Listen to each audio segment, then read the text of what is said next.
Shalom, chers amis dans le Seigneur.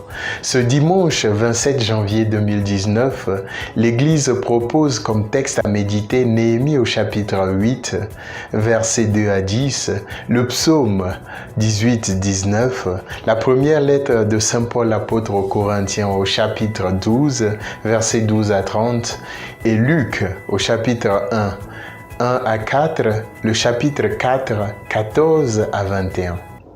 La Voix du Seigneur, aujourd'hui, une réflexion proposée par le jésuite Jean Améglé. Le thème de notre partage est la libération de tout homme et de toute femme. Un dicton populaire dit qu'un ventre affamé n'a point d'oreille. C'est dire que les membres de notre corps sont si intimement liés que la famine, le ventre creux, peut agir sur notre capacité à obéir. La lettre de Saint Paul aux Corinthiens vient illustrer parfaitement ce dicton. Tous les hommes et femmes forment un seul corps. Ces hommes et ces femmes sont les membres de ce corps. L'unité des chrétiens, célébrée tout au long de cette semaine, tire sa force de cela. Juifs ou païens, baptistes ou catholiques, protestants ou adventistes, esclaves ou hommes libres, l'Esprit de Jésus fait de nous un seul et même corps. Ce serait donc un scandale pour le témoignage de notre foi de ne pas aimer nos frères et nos sœurs en Christ. Le Christ n'est ni le trésor caché des catholiques, ni l'arme secrète des protestants ou des anglicans ou des baptistes. Par ailleurs, Paul continue sa lettre en faisant cette comparaison.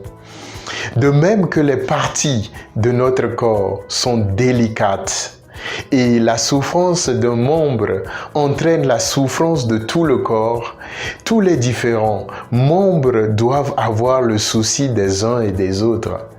L'évangile de Luc nous apprend beaucoup de la pédagogie affective et libératrice de Jésus.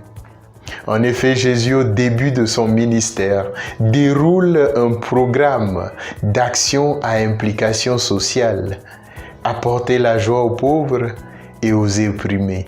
Le pape Jean-Paul II, dans son exhortation post-synodale aux évêques à Yaoundé en 1995, aux évêques africains, Ecclesia in Africa dira « Jésus se considère comme envoyé pour soulager la misère des hommes et combattre toute forme de marginalisation. » Oui, Dieu souffre quand l'homme souffre. Cependant, l'homme mange, boit, danse et rit quand l'homme souffre.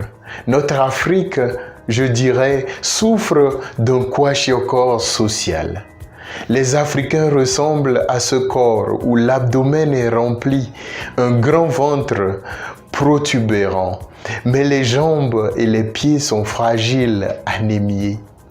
Certains s'empiffrent sur le dos des autres, entraînant la carence de tout le corps. Être chrétien, lutter sous le drapeau du Christ, c'est se rebeller. Se rebeller contre les situations injustes, c'est être agité et secoué au-dedans de soi par les maux de chômage, du manque d'équipement dans nos hôpitaux, du taux cher de la vie, de l'éducation bâclée dans les universités. Le pape Jean-Paul II dira que l'évangélisation chrétienne doit ennoblir et rétablir la dignité de la personne humaine. Parce qu'il a cette dignité humaine incomparable, l'homme ne peut pas vivre dans des conditions de vie sociales, économiques, culturelles et politiques infrahumaines. Jésus a fini son combat. Ma chère amie, mon cher ami, à toi de commencer le tien. La romancière Alice Walker dira en ces termes la plus habituelle façon dont les gens abandonnent leur pouvoir, c'est de croire qu'ils n'en possèdent aucun. Bon dimanche à tous et à toutes.